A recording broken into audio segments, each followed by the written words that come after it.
Bonjour à tous et bienvenue dans French Easy Podcast pour une meilleure vie, un espace où nous apprenons un français pratique pour les conversations et les idées du quotidien.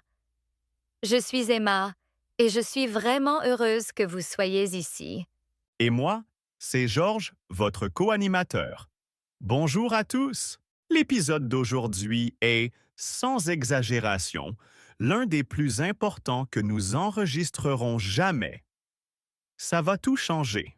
Nous devons être très clairs sur ce qu'aujourd'hui n'est pas. Nous ne sommes pas là pour vous vendre une pilule magique. Nous ne prétendrons pas que vous pouvez devenir fluent en 30 jours en suivant une seule astuce bizarre. Pas de raccourcis secrets. Pas de méthode mystérieuse que seuls les génies peuvent comprendre.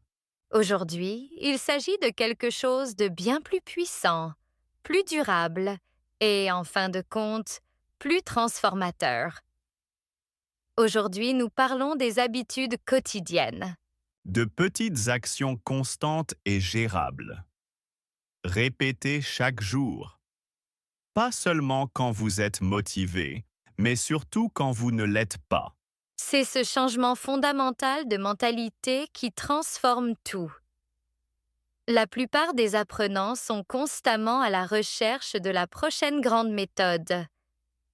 Ils demandent: quel est le meilleur manuel absolu?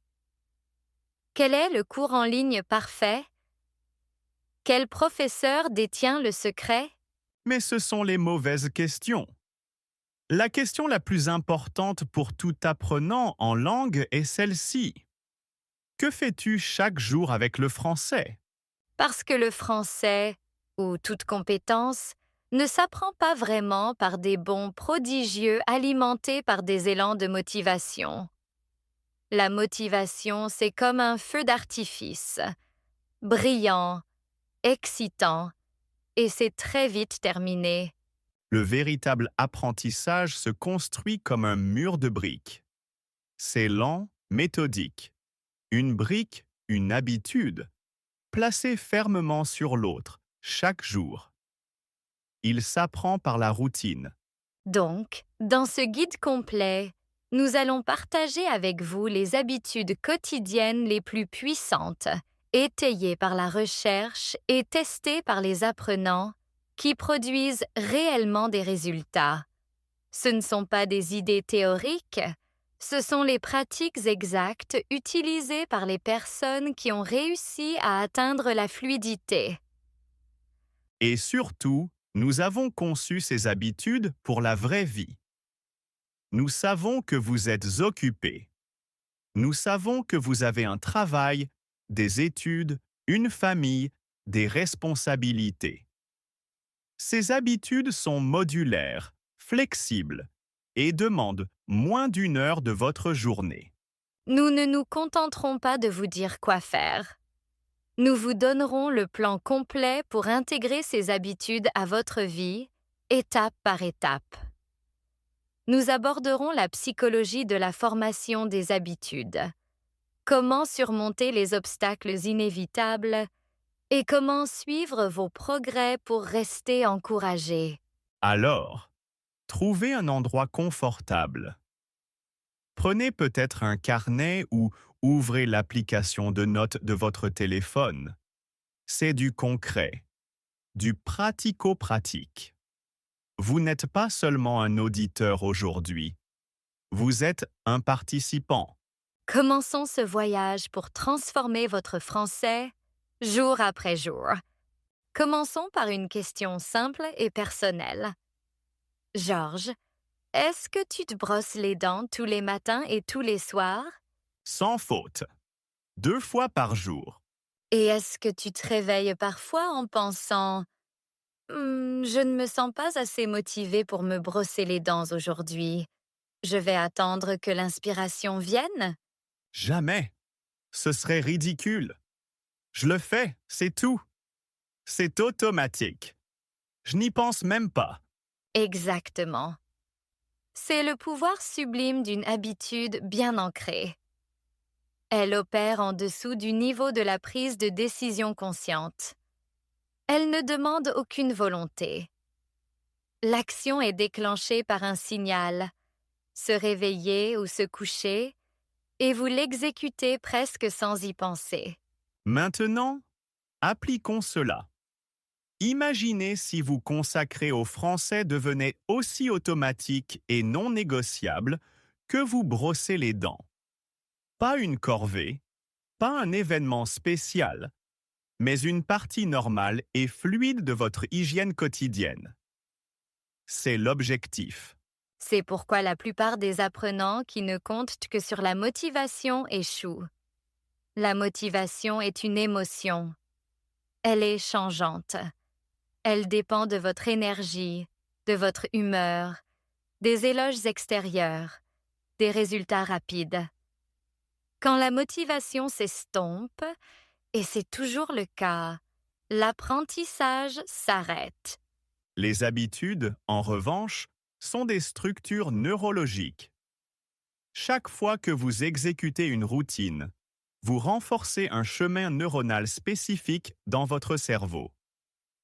Plus vous l'utilisez, plus il devient fort et rapide, comme user un sentier dans un champ d'herbe. Bientôt, cela devient la route par défaut, la plus facile pour votre cerveau. Parlons de la science de la fréquence. Pourquoi 20 minutes chaque jour sont-elles astronomiquement meilleures qu'une session marathon de 3 heures une fois par semaine? Cela revient à deux concepts clés: la répétition espacée et la consolidation de la mémoire. Votre cerveau est conçu pour oublier les informations qu'il juge non essentielles. Pour convaincre votre cerveau que le français est essentiel, vous devez lui signaler son importance par un contact répété et espacé dans le temps. Une session de 3 heures inonde votre cerveau d'informations. C'est comme essayer d'arroser une plante en lui versant un mois d'eau d'un coup. La plupart de l'eau s'écoule, n'est pas absorbée et peut même abîmer les racines. La plante ne peut pas l'utiliser. Mais 20 minutes par jour, c'est comme donner à cette plante une boisson parfaite et régulière. L'eau est absorbée en profondeur. La plante pousse régulièrement, sainement et fortement. Votre cerveau est cette plante. Des sessions quotidiennes et courtes signalent à vos centres de mémoire. Ceci est important. Sauvegarde ça. Le sommeil, en particulier, joue un énorme rôle dans la consolidation de ce que vous avez appris dans la journée. De plus, la pratique quotidienne réduit la friction du démarrage. Le plus grand obstacle est souvent simplement de commencer. Une session de 3 heures semble décourageante. Vous procrastinez. Une habitude de 20 minutes semble facile à démarrer. Et souvent, une fois que vous avez commencé, vous vous surprenez à continuer plus longtemps parce que vous y prenez plaisir. Donc, notre mission aujourd'hui est de concevoir un ensemble de boissons quotidiennes pour votre cerveau en français. Une boisson du matin, une collation de l'après-midi, un tonique du soir. Petit, nourrissant et régulier. Avant de construire, nous devons aussi aborder l'état d'esprit. Vous devez passer du statut de consommateur de contenu en français à celui d'utilisateur actif de la langue française. Beaucoup d'apprenants regardent passivement des films ou écoutent de la musique, espérant une absorption par osmose. Ça aide, mais ce n'est pas suffisant. Les habitudes que nous prescrivons sont actives. Elles impliquent soit de faire, de produire, de s'engager.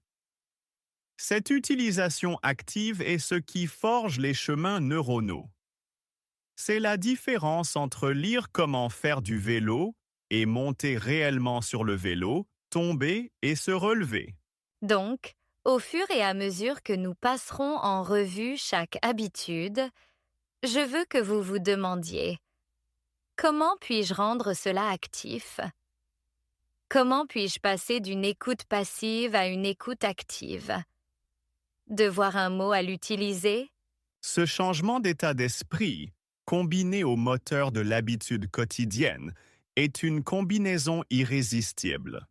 Passons aux pratiques. Nous commençons par le matin. Pourquoi? Pour la plupart des gens, le matin offre une clarté mentale unique. Votre volonté est à son maximum. Vous n'avez pas encore été vidé par les décisions et les stress de la journée. C'est le moment idéal pour une habitude qui demande un minimum de production mais un maximum d'apport. L'habitude du matin est l'écoute dédiée et active. Notez que nous avons dit active, pas passive. Ce n'est pas de la musique de fond, c'est la prise de langage concentrée. La science est claire. L'acquisition du langage passe d'abord par l'oreille. Les bébés écoutent pendant près de 2 ans avant de former des phrases complexes. Ils construisent une base de données mentales de sons, de rythmes, de schémas et de significations. Vous devez vous accorder la même permission d'écouter profondément. La routine simple. 1. Signal. La préparation de votre café/thé du matin, votre petit déjeuner, vos trajets, votre marche matinale. 2. Routine. 10 à 15 minutes d'audio en français concentré. 3. Récompense. La satisfaction de commencer votre journée de manière productive, le plaisir du contenu lui-même. Maintenant, détaillons les éléments critiques qui font que cela fonctionne. Choix du matériel. La règle d'or. Emma a mentionné un chiffre clé. 70%. Vous devez choisir un contenu dont vous comprenez environ 70% de ce qui est dit. C'est ce qu'on appelle l'apport compréhensible, un concept du linguiste Stephen Krashen. Si c'est 100% compréhensible, vous n'apprenez rien de nouveau. Si c'est 30% compréhensible, c'est un bruit frustrant. Comment évaluer 70%? Si vous pouvez suivre le sujet général, les idées principales, et capter des mots et des phrases familiers, mais qu'il y a encore quelques mots inconnus et des passages plus rapides, c'est parfait. Vous étirez légèrement votre compréhension. C'est là que la croissance se produit. D'excellentes sources pour un contenu à 70%. Podcast pour apprenants. Français authentique, Inner French, Piece of French. Ils sont conçus pour vous. Actualité ralentie. Journal en français facile, RFI ou Le fait du jour, TV 5 Mondes. Livres audio. Des romans pour enfants ou adolescents que vous connaissez déjà. Le Petit Prince est un classique pour une raison. Vloggers YouTube. Trouvez un vlogueur calme, qui parle clairement, dans un domaine qui vous intéresse. Technologie, cuisine, voyage. Le contexte visuel donne d'énormes indices. La technique d'écoute active. Ne le mettez pas simplement en fond sonore. Engagez-vous. 1. Prédisez. Avant de commencer, basé sur le titre, de quoi vont-ils parler? 2. Visualisez. Pendant que vous écoutez, essayez de créer un film mental de ce qui est décrit. 3. Notez un mot.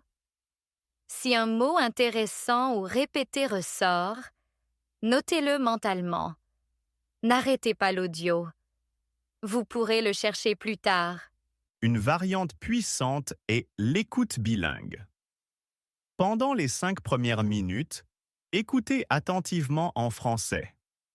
Ensuite, rembobinez et écoutez le même segment avec une transcription à la main ou avec des sous-titres dans votre langue s'il s'agit d'une vidéo. Cela connecte directement les sons du français au sens, solidifiant la compréhension. Et si vous n'avez pas un matin calme? Adaptez-vous.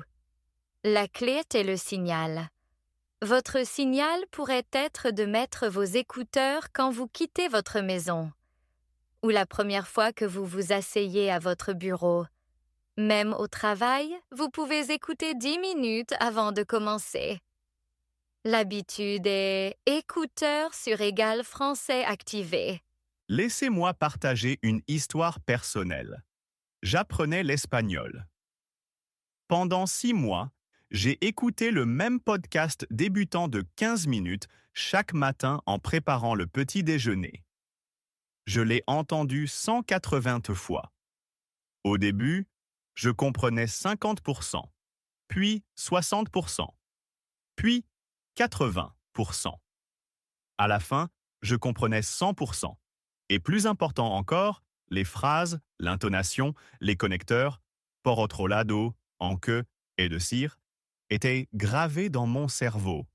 Cette répétition m'a donné des fondations solides comme le rock que j'utilise encore aujourd'hui. C'est un exemple parfait.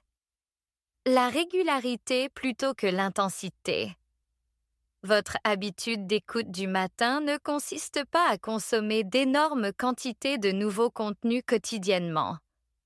Il s'agit d'un contact régulier et de qualité. C'est votre douche d'immersion quotidienne en français. D'accord, cher auditeur, votre première mission. Ce soir ou demain matin, je veux que vous trouviez un seul extrait audio qui correspond à la règle des 70%. Enregistrez-le. Ce sera votre matériel pour la semaine prochaine.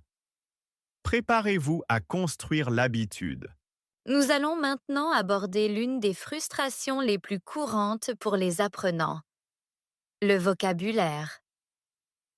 Georges, combien de fois avons-nous entendu quelqu'un dire « Je n'arrête pas d'oublier les nouveaux mots ». C'est vrai. Mais aujourd'hui, nous allons remplacer cette frustration par un système puissant, scientifique et simple. Nous l'appelons le système micro-vocabulaire. 5 mots qui restent. Commençons par comprendre pourquoi nous oublions. Il y a un célèbre psychologue allemand nommé Hermann Ebbinghaus. Il y a plus d'un siècle, il a découvert quelque chose appelé la courbe de l'oubli. Oui, il a montré que notre mémoire pour les nouvelles informations chute rapidement si nous ne les révisons pas. Vous apprenez un mot aujourd'hui. Demain, vous n'en retiendrez peut-être que 50%. 2 jours plus tard, peut-être 30%. La semaine prochaine, il est parti, à moins d'avoir activement travaillé à le retenir. Exactement.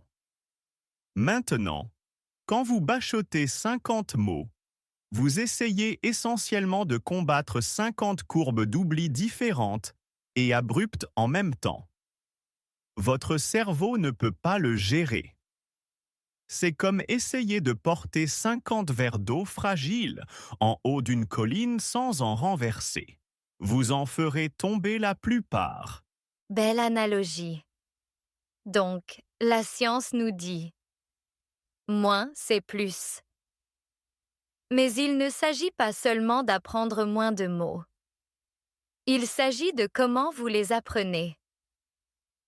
Il existe 2 principaux types de pratiques de la mémoire. Le premier est le par cœur. C'est répéter quelque chose encore et encore jusqu'à ce que ça colle. Comme répéter pomme, apple, pomme, apple. C'est ennuyeux, c'est superficiel. Et cela crée des souvenirs très faibles qui s'estompent rapidement. Le second, et celui que nous utilisons, est la réélaboration. C'est là que vous créez des connexions. Vous liez le nouveau mot à des choses que vous connaissez déjà, à une histoire personnelle, une image mentale, un mot similaire ou un sentiment. Cela crée un réseau riche et solide dans votre cerveau. Le mot a plusieurs crochets auxquels s'accrocher. Il ne peut donc pas s'échapper facilement. Pensez à la mémoire par cœur comme écrire un mot sur un post-it et le coller sur un mur blanc. Il tombe. La réélaboration, c'est comme clouer ce mot à un mur déjà couvert d'autres images, notes et ficelles reliant tout. Il fait partie d'une toile. Il reste. Parfait. Alors, construisons votre habitude quotidienne de 5 mots avec cette science en tête. C'est une routine en 5 étapes. Étape 1. Sourcez intelligemment. N'ouvrez pas une liste aléatoire des 1000 mots les plus courants et ne commencez pas au numéro 1. C'est sans contexte et ennuyeux. Au lieu de cela, trouvez vos mots dans votre vraie vie en français. Depuis votre écoute du matin, l'animateur a beaucoup dit progressivement. J'aime ce mot. Depuis un livre ou un article que vous lisez, depuis une rencontre réelle, vous voyez le mot fragile sur une boîte. Vous entendez disponible dans un menu téléphonique. Cela donne au mot une maison, une histoire, dès le premier jour. Étape 2. Enregistrez avec richesse. C'est là que vous combattez la courbe de l'oubli. N'écrivez pas juste « issue égale problème ». Construisez une entrée riche. Utilisons un petit carnet ou une appli comme Anki. Pour le mot « régulièrement », vous écrivez 1. Le mot « régulièrement 2 ». Définition. Simple en français. D'une manière constante, à intervalles fixes, sans s'arrêter ni changer. 3. La phrase source de votre podcast. Son français s'est amélioré régulièrement au fil des mois. 4. Votre phrase personnelle. Je veux pratiquer régulièrement, chaque jour. Cette phrase personnelle est la clé d'or. Vous venez d'utiliser la réélaboration. Vous avez connecté le mot à votre propre vie et à votre objectif. Étape 3. Visualisez et connectez. Prenez 30 secondes. Fermez les yeux. Imaginez quelque chose qui monte régulièrement. Un ballon, une ligne sur un graphique montrant vos progrès. Peut-être reliez-le à son opposé. Régulièrement est l'opposé de soudainement ou irrégulièrement. Boum. Un autre crochet dans la toile. Étape 4. Le rituel de révision du matin. C'est votre première arme contre la courbe de l'oubli. Le lendemain matin, avec votre café, prenez 2 minutes. Regardez les 5 mots de la veille. Cachez la définition. Pouvez-vous vous en souvenir? Pouvez-vous dire votre phrase personnelle? Ce petit test de rappel renforce énormément la mémoire. Étape 5. La revisite hebdomadaire. Chaque dimanche, passez 5 minutes à parcourir les 35 mots de la semaine passée. Ne testez pas en profondeur, parcourez-les simplement. Cela les réactive. Cela dit à votre cerveau, ceux-ci sont toujours importants. Passons en revue un exemple rapide ensemble, chers auditeurs. Imaginons que nos 5 mots aujourd'hui soient nécessité, problème, non, gérer. Bien que, finalement, nécessité. Mon travail nécessite de la concentration. J'imagine mon ordinateur portable qui a besoin de toute mon attention. Problème. Discutons de ce problème plus tard. Je le connecte à souci, mais c'est un terme plus formel. Gérer. Je peux gérer mon temps mieux. Je le lie à manager, quelqu'un qui contrôle les choses. Bien que c'était difficile, bien que je l'ai terminé. Je le vois comme le cousin utile et contrastant de mais. Finalement, je parlerai couramment finalement. J'imagine une longue route menant à une belle vue. Merveilleux. Maintenant, les outils. Carnet physique contre application numérique. SRS. Un carnet est simple, tactile et sans distraction. L'acte d'écrire physiquement aide la mémoire, mais c'est plus difficile de chercher et de faire une répétition espacée systématiquement. Une appli SRS comme Anki ou Quizlet est puissante. Elle utilise un algorithme pour vous montrer les mots juste avant que vous ne soyez sur le point de les oublier. C'est ultra efficace, mais cela peut sembler robotique. Notre conseil?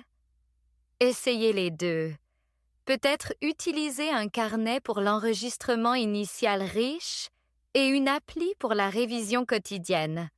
Maintenant, une question d'auditeur que nous recevons tout le temps. Et si je n'utilise pas activement le mot en conversation et que je l'oublie quand même? Excellente question. L'objectif principal de ce système est la reconnaissance, pas la production active immédiate. Votre premier travail est de construire un énorme vocabulaire passif. Des mots que vous comprenez instantanément quand vous les entendez ou les lisez. C'est le fondement de la compréhension. L'utilisation active vient plus tard, plus naturellement, à mesure que votre cerveau se familiarise avec le mot à travers une reconnaissance répétée. Alors soyez patient.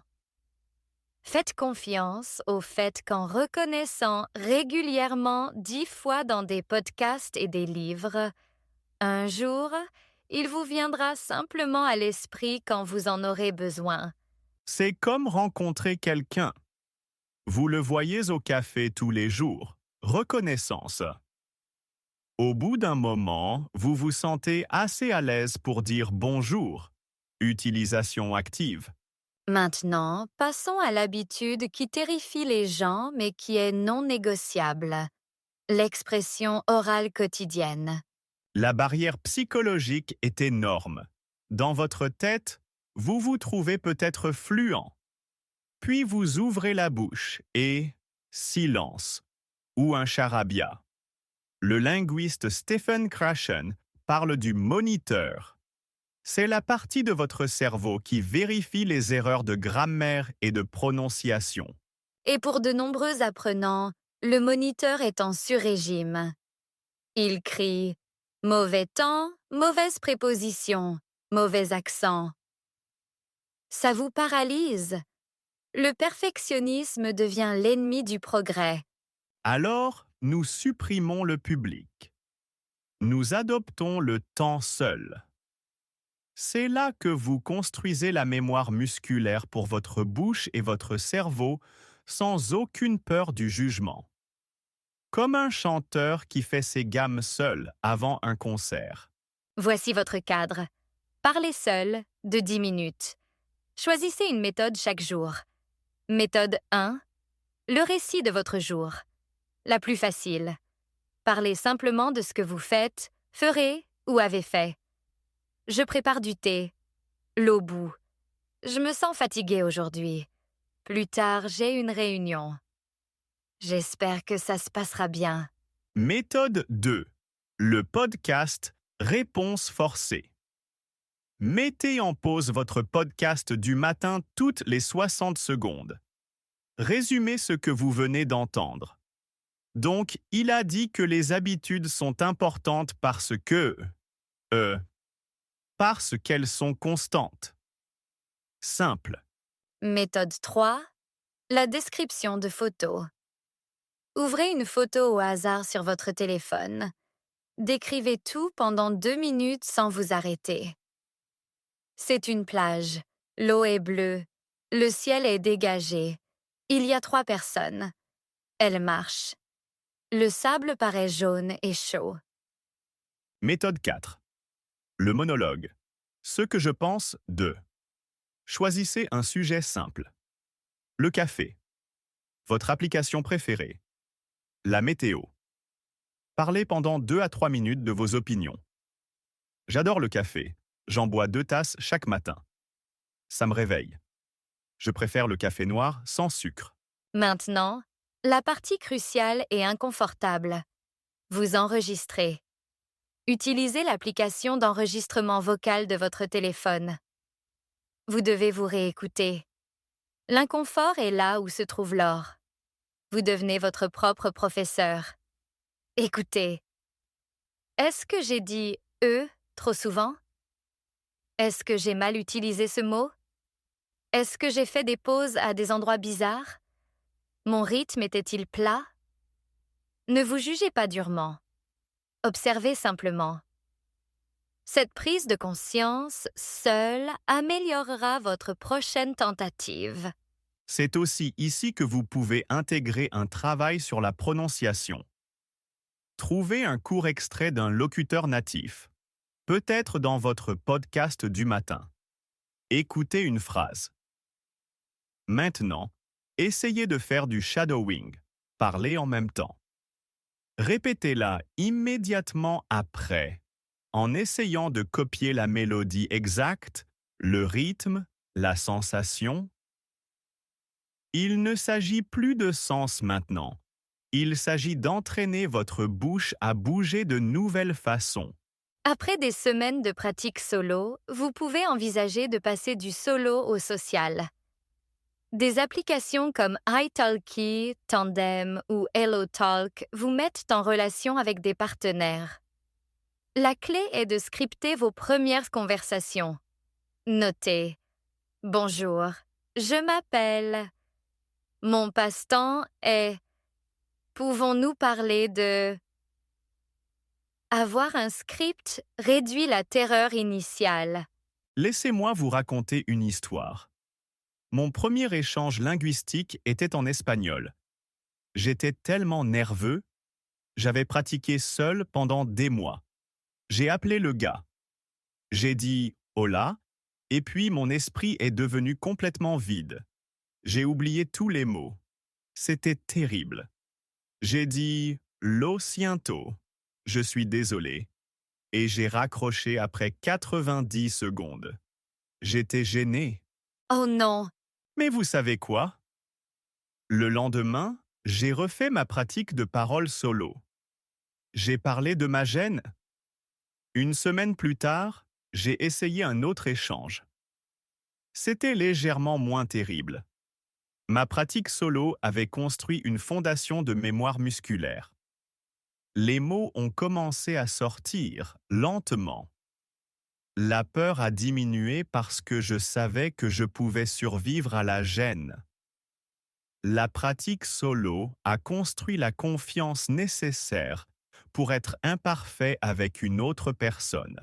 c'est une histoire puissante. Maintenant, détendons-nous avec nos habitudes du soir. Le but ici est différent. Votre énergie est plus basse. C'est pour la consolidation et le développement de la fluidité. Lire pour le plaisir, pas pour l'analyse. Choisissez quelque chose de facile. Un lecteur gradué, un article de presse simple, un livre pour adolescents. Ça doit être un niveau en dessous de votre maximum. Le but est la fluidité. Vous voulez vous perdre dans l'histoire, pas vous arrêter tous les deux mots. Cela construit la reconnaissance des schémas de manière subconsciente. Suivez le protocole de lecture de 15 minutes. 1. Lisez sans vous arrêter. Pas de dictionnaire. 2. Soulignez ou surlignez 2 à 3 expressions intéressantes. Pas seulement des mots difficiles, mais de belles combinaisons. Une brise légère. Se décida. 3. Après la lecture, revenez à ces phrases. Pouvez-vous deviner leur sens d'après le contexte? Ensuite seulement, vous pouvez vérifier. Ensuite, le shadowing démystifié. C'est votre accélérateur de fluidité. 1. Trouvez un court extrait, 30 secondes, avec une transcription, une scène de film que vous aimez ou un segment de podcast clair. 2. Écoutez une fois pour le sens général. 3. Écoutez à nouveau en faisant une pause après chaque phrase. Il est allé au magasin / parce qu'il avait besoin de lait. 4. Imitez immédiatement. Essayez d'être un perroquet parfait. Copiez les sons, l'émotion, les pauses. Ne pensez pas à la grammaire. 5. Répétez le même extrait 5 à 10 fois sur une semaine. Vous sentirez votre bouche s'adapter. Cela construit la mémoire procédurale, le comment automatique de parler. Cela libère votre cerveau pour se concentrer sur le quoi. Donc le soir, c'est pour l'apport en douceur, lecture et le réglage fin de votre machine à produire. Shadowing. Votre checklist de 10 minutes le dimanche soir. 1. Journal de progrès. Notez rapidement. Cette semaine, j'ai écouté 3 podcasts sur la science.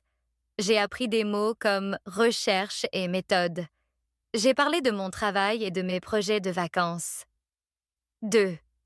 Qu'est-ce qui a marché? Slash. Qu'est-ce qui était difficile? Avez-vous aimé le shadowing? Avez-vous détesté la description de photos? Ajustez. Peut-être que la semaine prochaine, essayez 2 sessions de shadowing et sautez les photos. 3. Prévisualisez et planifiez. Regardez votre vrai calendrier de la semaine prochaine. Un mercredi chargé? Prévoyez une journée d'habitude plus légère. Présélectionnez vos épisodes de podcast et votre matériel de lecture. Préparez votre succès. 4. Célébrez une victoire. J'ai parlé pendant 10 minutes d'affilée mardi. J'ai retenu les 5 mots de jeudi. Ce renforcement positif est crucial. Cette revue, c'est vous en tant que PDG de votre apprentissage du français. Vous vérifiez les données et vous faites un plan. Maintenant, déboguons le système. Tout le monde rencontre des accros. Erreur 1. L'état d'esprit, tout ou rien. J'ai manqué mon écoute du matin lundi, donc toute ma semaine est foutue. Je recommencerai le mois prochain. Non. La solution est la règle du « ne jamais manquer 2 fois ». Manquer un jour est un faux pas.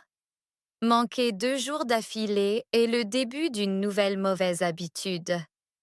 Pardonnez-vous et reprenez immédiatement le lendemain. Erreur 2. Empiler trop d'habitudes. Essayez de faire les 4 nouvelles habitudes, écoute, mots, paroles, shadowing, dès demain, est une recette pour l'épuisement et l'abandon. Solution. Implémentez-les séquentiellement sur 4 semaines. Semaine 1. Maîtrisez l'écoute du matin. Semaine 2. Ajoutez les 5 mots. Semaine 3. Ajoutez la parole de 10 minutes. Semaine 4. Ajoutez la lecture/shadowing du soir. Erreur 3. Ne pas s'adapter à la vie. Votre routine doit être flexible. Ayez une habitude minimale viable pour les jours de folie. Un jour où vous êtes malade ou en voyage, votre habitude pourrait être « Écouter 5 minutes d'un podcast et revoir mes 5 mots d'hier ». C'est tout. 7 minutes. Vous gardez la chaîne en vie. Une fois que cela tourne bien, vous pouvez essayer des ajustements avancés. Les semaines à thème. Une semaine de français des affaires. Toute votre écoute, lecture et vocabulaire sont sur ce thème. Le défi de production. Une semaine, enregistrer un monologue de 2 minutes sur le même sujet. Exemple, ma ville, chaque jour. Essayez de l'améliorer légèrement à chaque fois. Trouvez votre pourquoi. Notez un objectif personnel vivide. Dans 6 mois, je ferai une présentation en français à mon équipe. Mettez-le sur votre mur. Connectez chaque habitude quotidienne à cette image puissante. Alors, regardons l'écosystème quotidien complet que nous avons construit. Matin, écoute et apport, réveillez vos oreilles. Journée, 5 micro-mots de vocabulaire. Construisez votre toile de mots. À tout moment, parole solo de 10 minutes. Construisez votre mémoire musculaire buccale. Soir, lire et shadowing, consolidez et bâtissez la fluidité. Hebdomadaire. La revue du dimanche, planifier, ajuster et célébrer. Votre tâche finale est de créer votre contrat personnel d'habitude. Écrivez-le, littéralement. Moi, votre nom, j'écouterai un podcast en français pendant 10 minutes chaque matin de semaine en préparant mon café. Signez-le. Mettez-le où vous le verrez. Imaginez la vision à 6 mois et 1 an. Dans 6 mois, vous ne chercherez plus désespérément vos mots. Vous les reconnaîtrez partout. Vous pourrez parler pendant plusieurs minutes sans panique. Dans 1 an, votre identité change. Vous ne direz plus « J'apprends le français ». Vous direz « J'utilise le français quotidiennement ». Cela fait partie de qui vous êtes. Le voyage aura des hauts et des bas. C'est normal. Quand vous dérapez, ce système, ces habitudes, sont votre boussole. Elles vous montreront toujours le chemin du retour. Alors, voici notre appel à l'action. N'essayez pas de tout faire. Commencez avec une habitude cette semaine. Juste une. Peut-être les 5 mots. Ou l'écoute du matin. Maîtrisez-la. Tenez-nous au courant, ou un ami, ou dans un journal. Vous pouvez le faire. Faites confiance au processus. Soyez constant. Soyez indulgent avec vous-même. Vous construisez quelque chose d'incroyable, une petite brique intelligente à la fois. Et c'est tout pour l'épisode d'aujourd'hui. Merci beaucoup d'avoir écouté. Si vous avez aimé cet épisode et appris quelque chose de nouveau, n'oubliez pas d'appuyer sur le bouton like et de vous abonner à la chaîne. Votre soutien nous aide à créer des leçons encore plus utiles pour vous. Restez motivés, continuez à pratiquer, et on se retrouve dans le prochain épisode. À bientôt!